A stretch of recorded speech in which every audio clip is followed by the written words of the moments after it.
Le premier autel à gauche de l'entrée est dédié à Santa Maria in Silva, un hommage aux origines de notre église patronale. En effet, avant que ne soit construite l'église des Saints-Faustin et Jovite, ce lieu accueillit à partir du IXe siècle une chapelle dédiée à Marie, qui avait probablement été fondée par l'évêque Saint Honorius vers la fin du VIe siècle.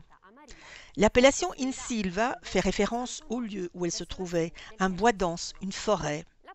Ainsi devait apparaître le Cidneo, la colline derrière notre église qui était située à l'époque en dehors des murs de la ville. La chapelle fut entièrement détruite pour faire place au logement des bénédictins, mais son souvenir subsiste aujourd'hui encore dans cet hôtel construit au début du XVIIIe siècle pour en remplacer un autre.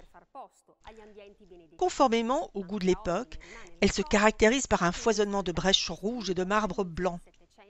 Les parties en marbre les plus précieuses, comme les anges et les chérubins, ont été attribuées à Antonio Calegari, le plus grand sculpteur de Brescia du XVIIIe siècle. Il est peut-être l'auteur des 2 statuettes des prophètes Isaïe et Osée qui flanquent, de part et d'autre, la façade de l'autel. À vrai dire, celles que l'on voit aujourd'hui sont des copies qui ont été réalisées pour remplacer les originaux, qui ont été volés en 1975 et récupérés par la suite.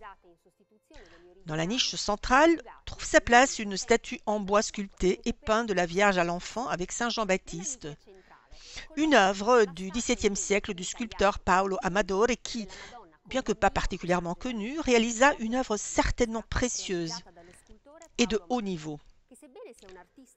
La sculpture appartenait à l'autel précédent, mais au regard de la forte vénération du peuple de Brescia, elle fut également placée sur celui du XVIIIe siècle.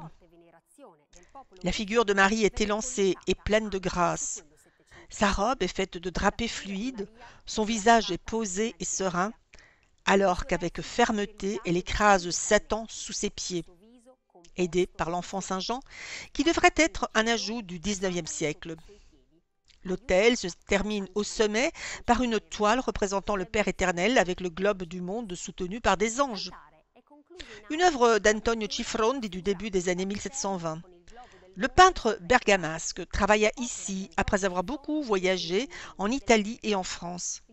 Ces séjours lui avaient permis d'acquérir une certaine notoriété et de développer un style très particulier caractérisé par des coups de pinceau très rapides et ne regorgeant pas de couleurs. Antonio Cifrondi passa les dernières années de sa vie à Brescia et utilisa l'un des réfectoires de notre monastère bénédictin en guise d'atelier. Il n'est pas exclu qu'il ait fait don de cette œuvre aux moines en échange de leur hospitalité. Antonio Cifrondi mourut en 1730 et fut enterré dans cette même église. Mais de sa tombe, il n'est de trace. Le choix des marbres, les dorures et les œuvres présentes donne à l'autel un effet coloré qui a un impact significatif et s'allie parfaitement avec le goût scénographique du baroque du XVIIIe siècle, formant ainsi un digne hommage à Maria Auxilium Christianorum.